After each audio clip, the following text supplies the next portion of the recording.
ಯುದ್ಧದ ನಡುವೆ ಈಗ ಒಂದು ದೊಡ್ಡ ತಿರುವು ಸಿಕ್ಕಿದೆಯಾ? ಅಮೆರಿಕ ಇರಾನ್ಗೆ ಒಂದು ಗುಪ್ತ ಆಫರ್ ಕೊಟ್ಟಿದೆ ಅನ್ನೋ ಮಾಹಿತಿ ಕೂಡ ಮಾಹಿತಿಯ ಪ್ರಕಾರ ಅಮೆರಿಕ ಇರಾನ್ಗೆ ಹೇಳಿದ್ದು, ನೀವು ಅಣ್ವಸ್ತ್ರ ಕಾರ್ಯಕ್ರಮವನ್ನ ನಿಯಂತ್ರಣ ಮಾಡಿದ್ರೆ ನಾವು ದಾಳಿಗಳನ್ನ ನಿಲ್ಲಿಸುವ ಬಗ್ಗೆ ಯೋಚನೆ ಮಾಡ್ತೀವಿ ಅಂತ ಹೇಳಿದೆ. ಅಷ್ಟೇ ಅಲ್ಲ, ಆರ್ಥಿಕ ನಿರ್ಬಂಧಗಳನ್ನ ಕೂಡ ಕಡಿಮೆ ಮಾಡುವ ಬಗ್ಗೆ ಮಾತುಕತೆ ನಡೆದಿದೆ ಎನ್ನಲಾಗ್ತಿದೆ.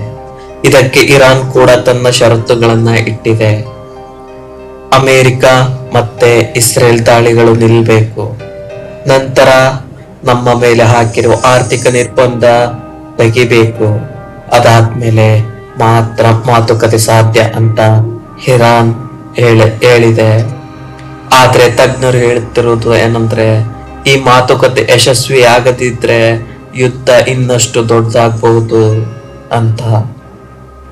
ಮಧ್ಯಪ್ರಾಚ್ಯದಲ್ಲಿ ಇನ್ನೂ ಹಲವು ದೇಶಗಳು ಸೇರಬಹುದಾದ ಅಪಾಯ ಕೂಡ ಇದೆ.